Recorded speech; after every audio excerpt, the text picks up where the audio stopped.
الحمد لله وكفى وسلام على عباده الذين اصطفى أما بعد فأعوذ بالله من الشيطان الرجيم بسم الله الرحمن الرحيم كل نفس ذائقة الموت وإنما توفون أجوركم يوم القيامة فمن زحزح عن النار وأدخل الجنة فقد فاز وما الحياة الدنيا إلا متاع الغرور وقال سبحانه وتعالى كل من عليها فان ويبقى وجه ربك ذو الجلال والإكرام وقد قال النبي صلى الله عليه وسلم الكيس من دان نفسه وعمل ما بعد الموت والعاجز من أتبع نفسه هواها وتمنى على الله أو كما قال عليه الصلاة والسلام اللهم صل على سيدنا محمد وعلى آل سيدنا محمد وبارك وسلم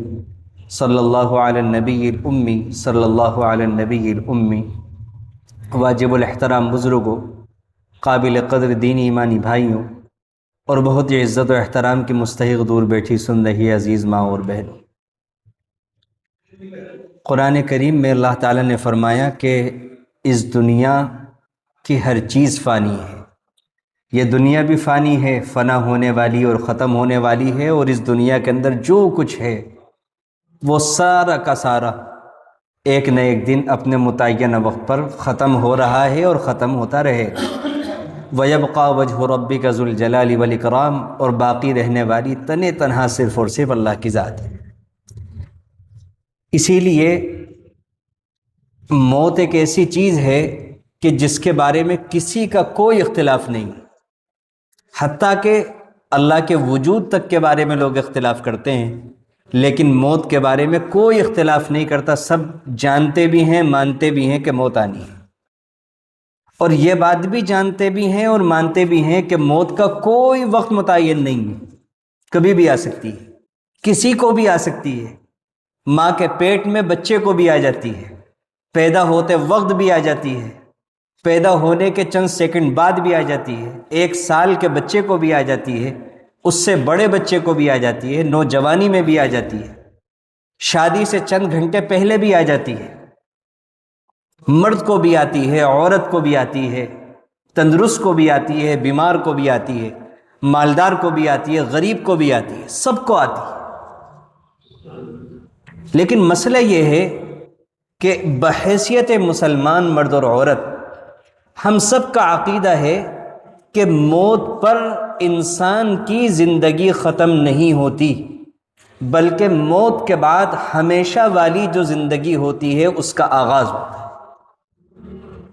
اور یہ والی جو زندگی ہے جس زندگی میں ہم اور آپ اس وقت جی رہے ہیں، اس زندگی کے مطابق اس زندگی کا فیصلہ ہوتا ہے کہ اس انسان کی وہاں کی زندگی کیسی رکھی جانی ہے، اس انسان کے ساتھ جنتی روحوں والا معاملہ کرنا ہے یا جہنمی روحوں والا معاملہ کرنا ہے۔ لیکن مسئلہ یہ ہے کہ اگر کسی بھی مسلمان مرد اور عورت سے پوچھیں کہ موت کب آئے گی، تو یہی جواب ہوگا کہ پتہ نہیں، کبھی بھی آ سکتی ہے۔ لیکن اسی کے ساتھ ساتھ یہ بات ذہن میں اچھی طرح بیٹھی ہوئی ہے، اور خاص طور سے نوجوان لوگ اور اب تو بڑی عمر کے بھی لوگ، ہر انسان یہ سمجھا ہوا ہے کہ ابھی مجھے نہیں آنی موت۔ جوان سمجھتے ہیں کہ بڑھاپے سے پہلے ہم نہیں جانے والے، اور جو بڑھاپے کی عمر کو پہنچ جاتے ہیں وہ سمجھتے ہیں کہ ابھی تو ٹھیک ہے، ٹھیک چل رہا ہے معاملہ، ابھی 10 15 20 سال جو ہے اور گزر جائیں گے، ابھی نہیں آنے والی۔ حالانکہ زبان سے انسان یہی کہتا ہے کہ آ جائے گی، لیکن دل اور دماغ میں یہی بیٹھا ہوا۔ یہ کیسے پتہ چلتا ہے کہ دل اور دماغ میں یہ بیٹھا ہوا ہے؟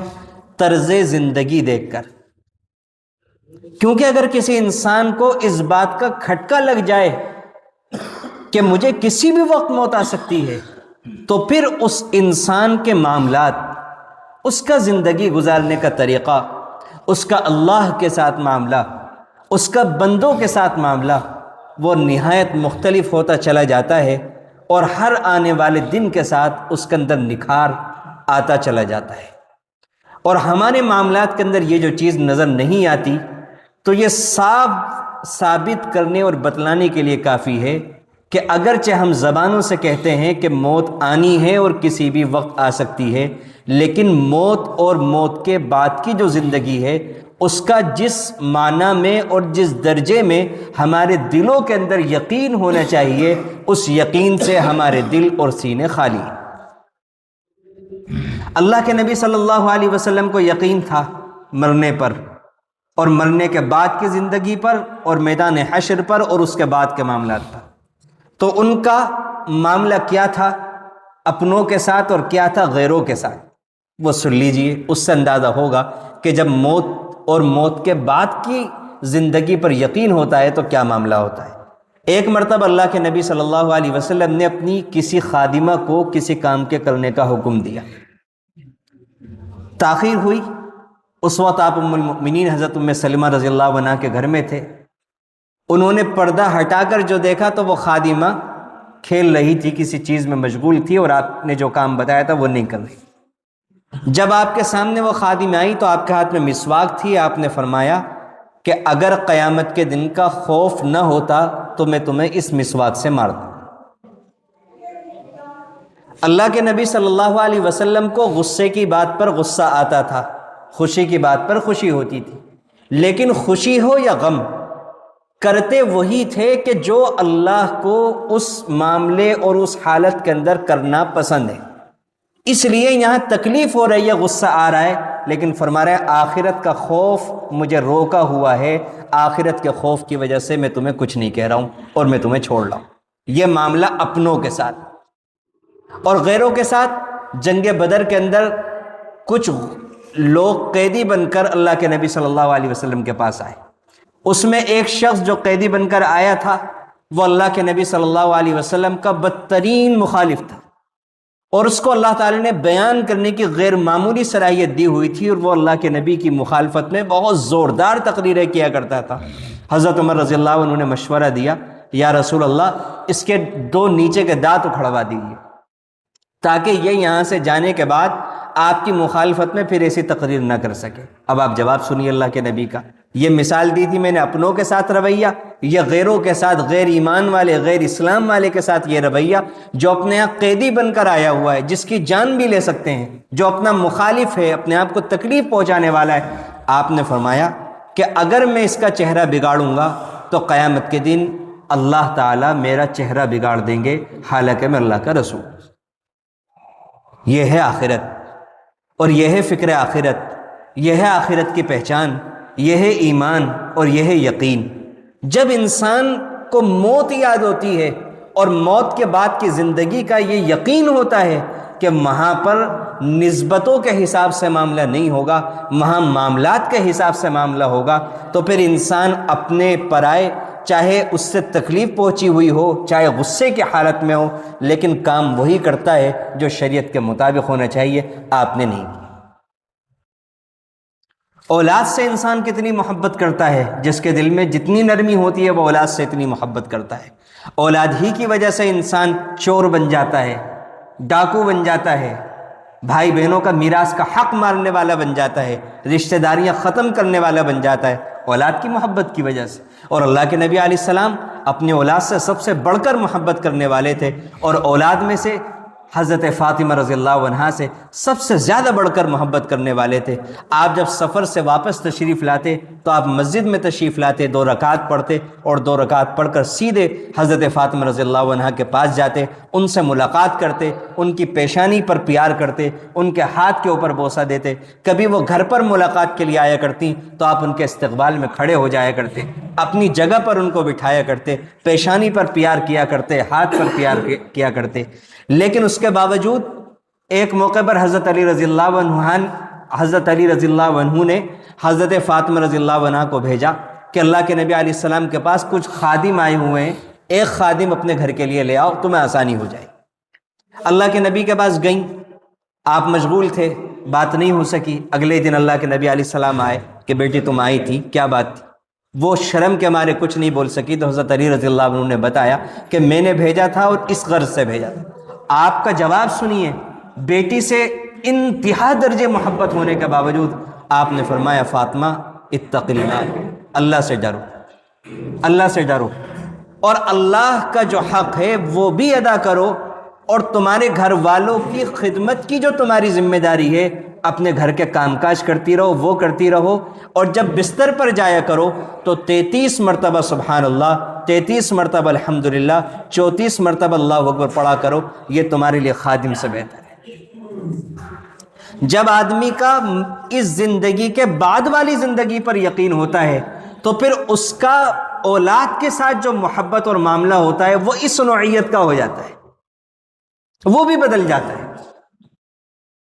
اور انتقال کا بھی آپ واقعہ سن لیجئے، اللہ کے نبی صلی اللہ علیہ وسلم کی 3 بیٹیوں کا انتقال آپ کی زندگی میں ہوا، تینوں بیٹوں کا انتقال آپ کی زندگی میں ہوا۔ جو تیسرے بیٹے تھے حضرت ابراہیم رضی اللہ عنہ، وہ بہت خوبصورت، بہت تندرست توانا تھے، آپ ان سے بہت محبت فرمایا کرتے تھے، اور عرب کا دستور تھا کہ بچوں کو دودھ پلوانے کے لیے باہر بھیجا کرتے تھے، دیہات کے علاقے میں آپ نے بھی بھیجا تھا۔ وہ لوہار کی بیوی تھیں، ان کے گھر میں دھواں ہوا کرتا تھا، اور آپ کی طبیعت میں بہت لطافت تھی، اس کے باوجود آپ ان سے ملنے جایا کرتے تھے، بہت پیار فرمایا کرتے تھے۔ 1.5 سال کی عمر میں ان کی طبیعت خراب ہوئی اور انتقال کا وقت قریب آ گیا، آپ کو رونا آیا، بے اختیار آپ کی آنکھوں سے آنسو نکلے، اور آپ نے اس وقت آپ کی زبان مبارک سے جملہ نکلا کہ ابراہیم، تمہاری جدائی کا ہمیں بہت صدمہ ہے اور دل غمگین ہے، آنکھوں سے آنسو بہہ رہے ہیں، لیکن ہم زبان سے وہی کہیں گے جو ہمارے رب کو پسند ہے، وہ نہیں کہیں گے جس سے ہمارا رب ناراض ہوتا ہے۔ اور آپ نے صبر فرمایا۔ اسی دن سورج پر گرہن لگ گیا، اور وہاں یہ بات مشہور تھی کہ کسی بڑے شخص کا انتقال ہوتا ہے تو سورج پر اثر آتا ہے۔ آپ چاہتے تھے تو یہ بات آپ کے فیور کے اندر جا رہی تھی، آپ کی عقیدت میں اضافہ ہو رہا تھا، لیکن نہیں، اسی غم کے عالم میں آپ نے منبر پر تشریف لے گئے، سب کو اکٹھا کیا اور فرمایا یہ اللہ کی نشانیوں میں سے نشانی ہے، اور کسی کے مرنے کی وجہ سے یہ نہیں ہوتا، ایسے وقت کے اندر تم اللہ کی طرف رجوع کیا کرو اور نماز پڑھا کرو۔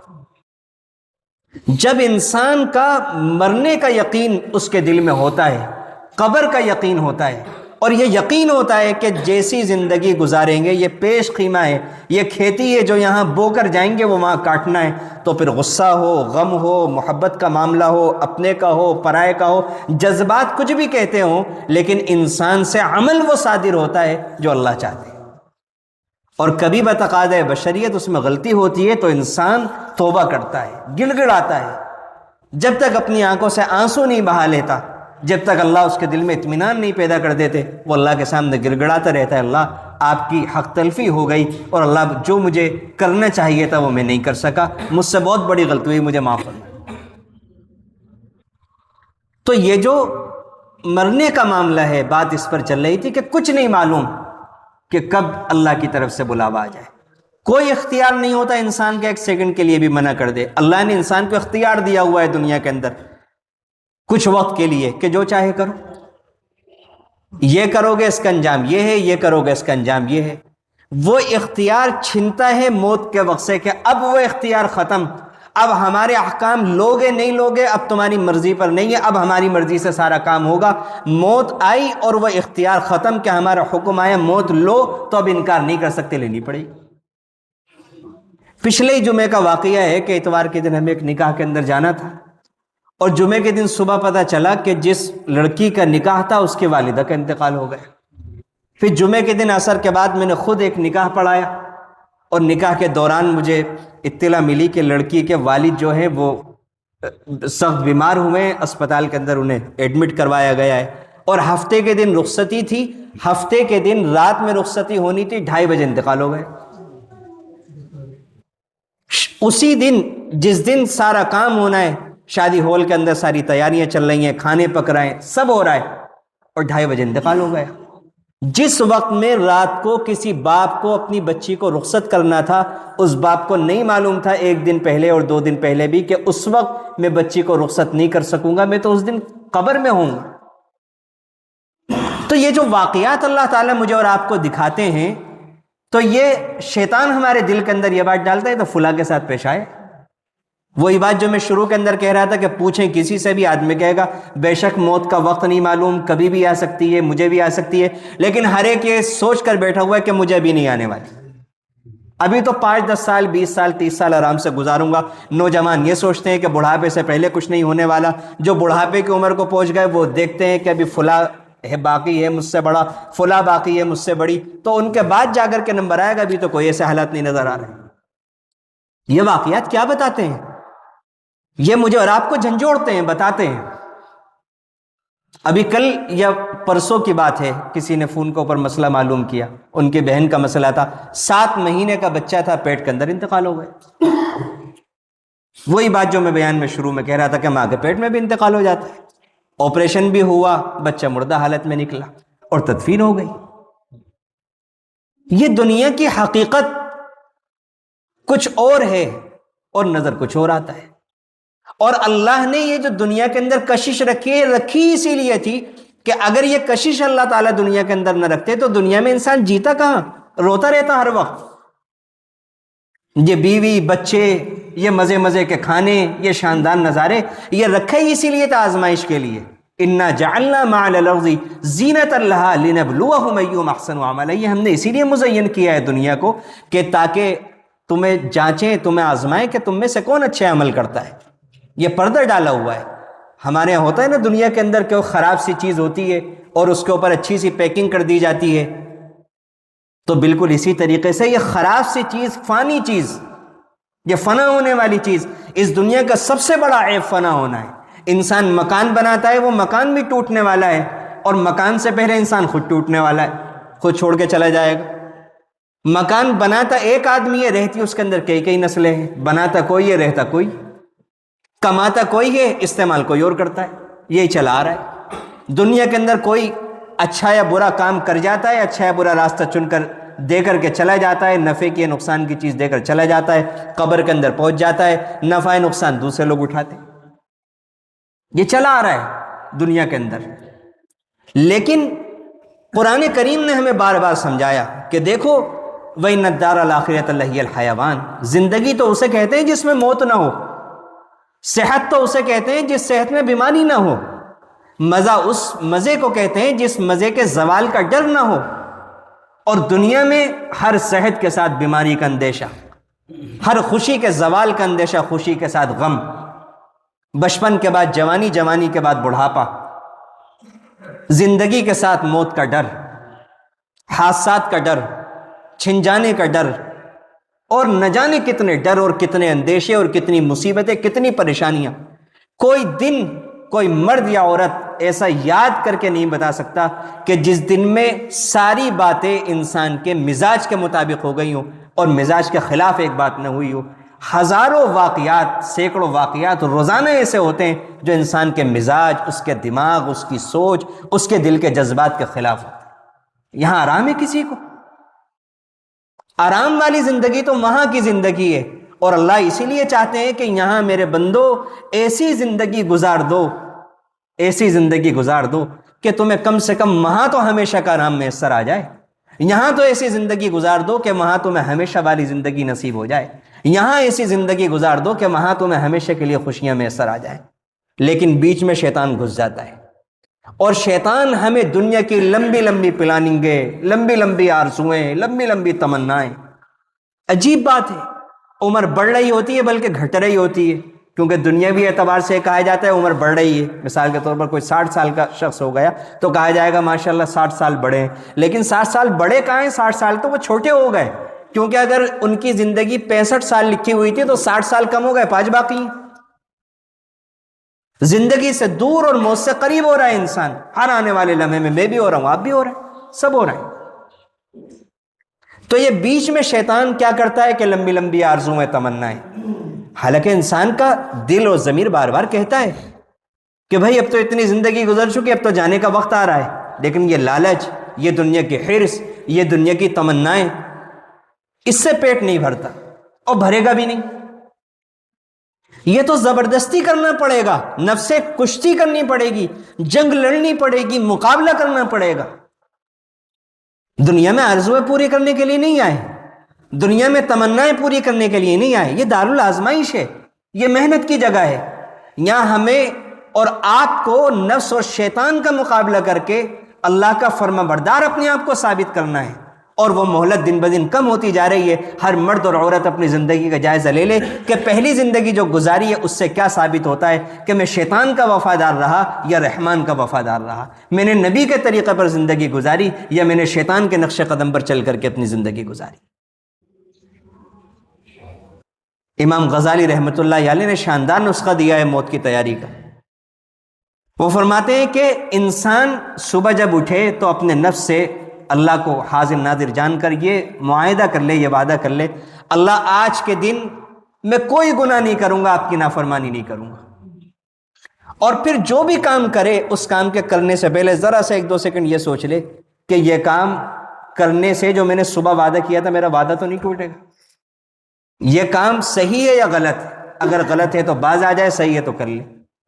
اور رات میں اپنا حساب کرے کہ میں نے جو اللہ سے صبح وعدہ کیا تھا اس کے مطابق وقت گزارا نہیں گزارا، اگر گزارا تو اللہ کا شکر، اور اگر اس میں کمی ہوئی تو اللہ سے استغفار، اللہ سے معافی، اور اپنے لیے کوئی سزا انسان متعین کر لے کہ اگر مجھ سے یہ جو گناہ ہے جو نہیں چھوٹتا، سارے گناہ تو ہم نہیں کرتے، سارے گناہ تو کوئی بھی نہیں کر سکتا، 2 4 5 گناہ ہوتے ہیں جو انسان سے نہیں چھوٹ پاتے، اس کا چھوڑنے کا طریقہ ہے کہ اپنے لیے سزا باندھ دے کہ اس گناہ کو میں کروں گا، اگر مجھ سے ہوا تو 4 رکعت نفل پڑھوں گا یا 50 روپے صدقہ کروں گا، نہ بہت زیادہ ہو کہ انسان نبھا نہ سکے، نہ اتنا کم ہو کہ کوئی فرق ہی نہ پڑے، مناسب سزا انسان اپنے لیے متعین کرے اور پھر اس سزا کو برداشت کرے۔ چند دنوں کے اندر عمل کر کے دیکھ لیجئے، تجربہ کر کے دیکھ لیجئے، اگر قبر کے عذاب سے بچنا ہے، اگر جہنم سے بچنا ہے اور بری موت سے بچنا ہے تو کچھ تو کرنا پڑے گا۔ دنیا کے اندر ایک گلاس پانی کا پینا ہوتا ہے تو اٹھنا پڑتا ہے، چلنا پڑتا ہے، گلاس بھرنا پڑتا ہے، منہ تک لے جانا پڑتا ہے، تب جا کر کے پیاس بجھتی ہے۔ اتنی بڑی چیز، اتنی بڑی جنت اور اتنا شاندار انجام اور ہمیشہ کے مزے وہ ایسے تو نہیں ملنے والے، کچھ تو کرنا پڑے گا۔ لیکن آج جو ہم زندگی گزار رہے ہیں، یہ جو ملی جلی زندگی ہے کہ جمعے کے دن ہم نے کرتا پاجامہ پہن لیا اور بہت شاندار مسلمان بن گئے، اور کوئی ایسا موقع آیا کہ جہاں پر کوئی برا کام ہو رہا ہے، کوئی منکر پایا جا رہا ہے۔ آج کل مثال کے طور پر شادیوں کے سیزن چل رہے ہیں، تو کوئی ایسی شادی ہے کہ جہاں پر ناچنے گانا ہے، جہاں پر مخلوط ماحول ہے، بے پردگی کا سما ہے، تو انسان یہاں پر بھی ہے وہاں پر بھی ہے، وہاں گانے سن رہا ہے انسان، وہاں بے پردگی کو برداشت کر رہا ہے، اور مسجد کے اندر ہے تو وہ مسلمانوں جیسی بات اور مسلمانوں جیسا معاملہ، اور وہاں ہے تو وہاں پر یہودیوں اور عیسائیوں جیسا معاملہ۔ تو یہ جو ملا جلا معاملہ، ملی جلی انسان جو زندگی گزار رہا ہے، تو یاد رکھیے گا یہ ملی جلی زندگی جو ہے یہ قرآن اور حدیث کی اصطلاح میں منافقوں کی زندگی ہے، مسلمانوں کی زندگی نہیں، کہ جیسا موقع ہوا، جیسا حالات، جیسا دیس ویسا بھیس۔ ایک مضبوط اصول نہیں کہ میں ایسی زندگی گزاروں گا پھر چاہے کیسے بھی حالات آ جائیں، چاہے رشتہ داری کا معاملہ آ جائے یا مخالفتوں کا ڈر ہو، نقصانوں کا اندیشہ ہو، لیکن انسان کہے نہیں میں اپنے پروردگار کی ناراضگی مول نہیں لوں گا۔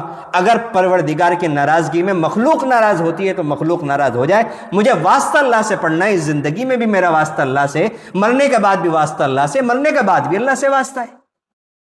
یہ والی جو ملی جلی زندگی ہے اس کا انجام بھی ملا جلا ہے۔ ملا جلا کیا انجام ہے کہ پہلے جہنم میں جانا پڑے گا، پھر جنت میں جانا پڑے گا۔ ایک فیصلہ کرے انسان کہ میں نے کیا فیصلہ کیا ہے کہ مجھے اسلامی زندگی گزارنی ہے یا مجھے غیر اسلامی زندگی گزارنی ہے۔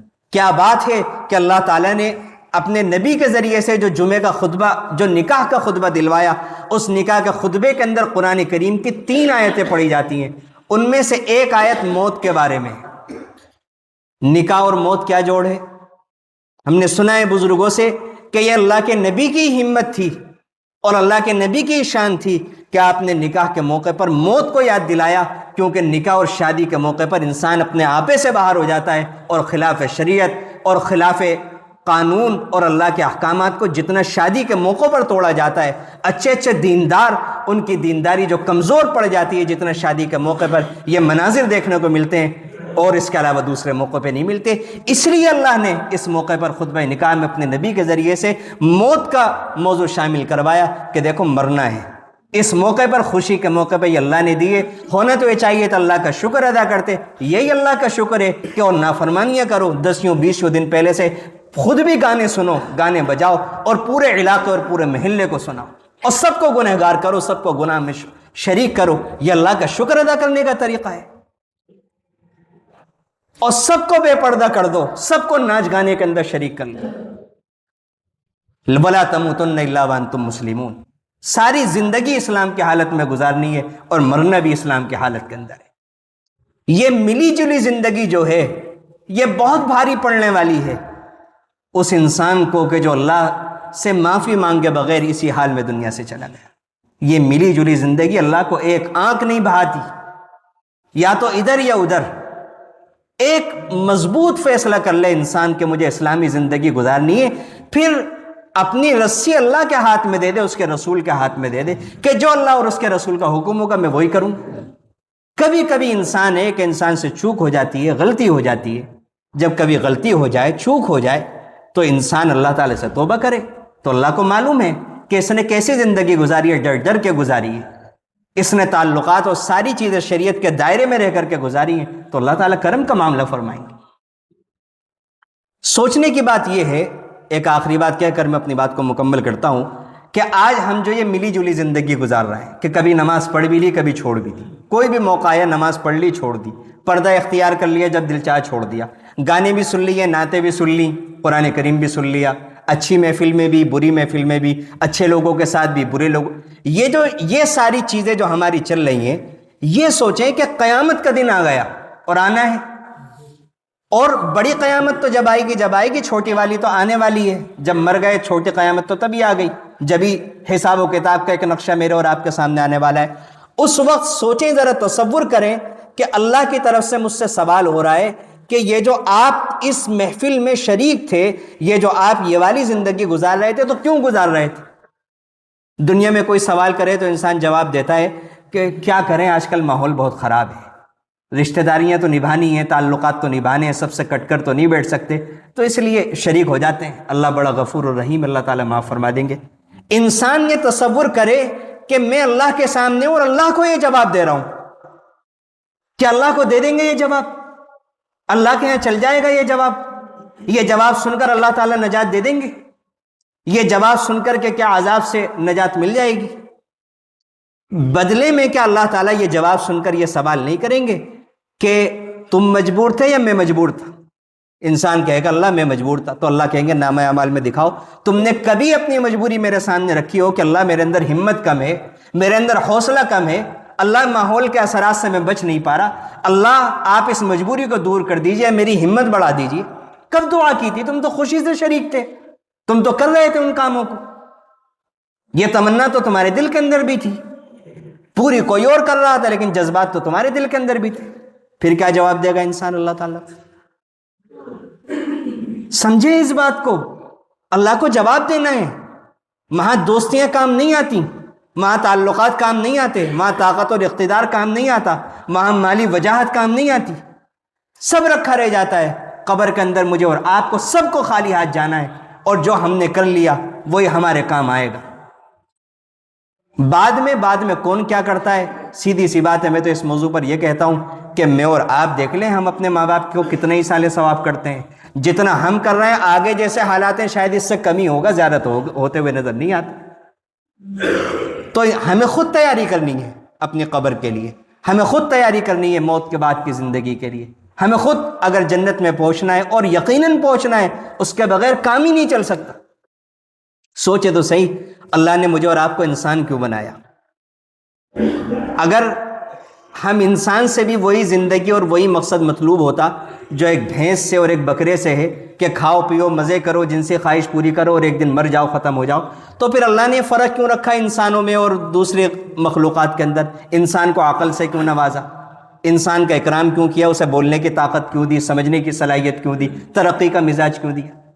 یہ علامت نہیں ہے اس بات کی اگر انسان عقل چلائے، یہ اس لیے کہ اس کے اوپر کوئی ذمہ داری ہے۔ اللہ نے ساری مخلوقات کو ہماری خدمت میں لگا دیا، ہم کسی کی خدمت نہیں کرتے، ہمیں ساری مخلوق کی ضرورت ہے، ہماری کسی مخلوق کو ضرورت نہیں ہے۔ یہ کیا اس بات کی علامت نہیں ہے کہ اللہ نے کوئی مقصد دے کر کے بھیجا ہے؟ اور ہم بے مقصد یوں ہی زندگی گزار دیں تو اس کا انجام دنیا کے اندر بھی بہت بدتر ہے، اور آنکھ بند ہوتے ہی تو جب موت کے منظر سامنے آنے لگتے ہیں تو اس وقت انسان بہت ہی حسرت ہوتی ہے، بہت ہی پریشان ہوتا ہے، لیکن اس وقت کی حسرت اور اس وقت کی پریشانی کیا کچھ نفع دے سکتی ہے؟ اس لیے میرے عزیزوں، قابل احترام بزرگوں، عزیز ماں اور بہنوں، یہ اللہ نے بہت بڑی نعمت دی ہوئی ہے کہ زندگی کی مہلت ابھی باقی ہے۔ ہم بدل لیں اپنی زندگیوں کو، ہم بدل لیں اپنے طرز زندگی کو، اور ایک فیصلہ کر لیں آج کہ بس اب سے انشاءاللہ ہمیں نمازی بننا ہے، اب سے انشاءاللہ ہمیں اپنے سارے معاملات اپنی آخرت کی زندگی کو سامنے رکھ کر کے کرنے ہیں، چاہے ہمیں دنیاوی زندگی کا نقصان اٹھانا پڑ جائے، لیکن اگر اس نقصان میں آخرت کا نفع ہے تو ہم آخرت کے نفع کے حساب سے فیصلہ کریں گے، اور اگر دنیا میں کسی کام میں نقصان ہے اور اس کام میں آخرت کا نفع ہے تو ہم اس نقصان کو اٹھا لیں گے، لیکن آخرت کے نفع کے حساب سے فیصلہ کریں گے۔ جب تک ایک مسلمان کا دماغ آخرت میں نہیں چلا جاتا اور وہ نفع نقصان کے فیصلے آخرت کی زندگی کو سامنے رکھ کر کے نہیں کرتا، تب تک نہ تو ایمان میں مضبوطی آتی، نہ اس کی زندگی میں یہاں کوئی تبدیلی آتی۔ بار بار سوچیں موت کو، بار بار سوچیں قبر کو، بار بار سوچیں اس بات کو کہ مر کے اللہ کو حساب دینا ہے۔ یہ سوال جتنا گہرا ہوتا چلا جائے گا اتنی آسانی سے انسان کی زندگی میں تبدیلی آتی چلی جائے گی۔ اللہ تعالی ہم سب کی، اور آج جو ہماری گلی میں انتقال ہوا، اللہ تعالیٰ ان کی بھی مغفرت فرمائے، اللہ تعالیٰ خوب درجات بلند فرمائے، اور اللہ تعالیٰ سب مرحومین کی قبروں کو نور سے منور فرمائے، اور اللہ تعالیٰ ہم سب کو اپنی آخرت کی تیاری کی توفیق عطا فرمائے، اور اللہ تعالیٰ ہم سب کی مرنے سے پہلے مغفرت فرمائے، اور اللہ تعالیٰ ہم سب کو اس حال میں بلائیں کہ جب وہ ہم سے راضی ہوں۔ آمین۔ وآخر دعوانا الحمدللہ۔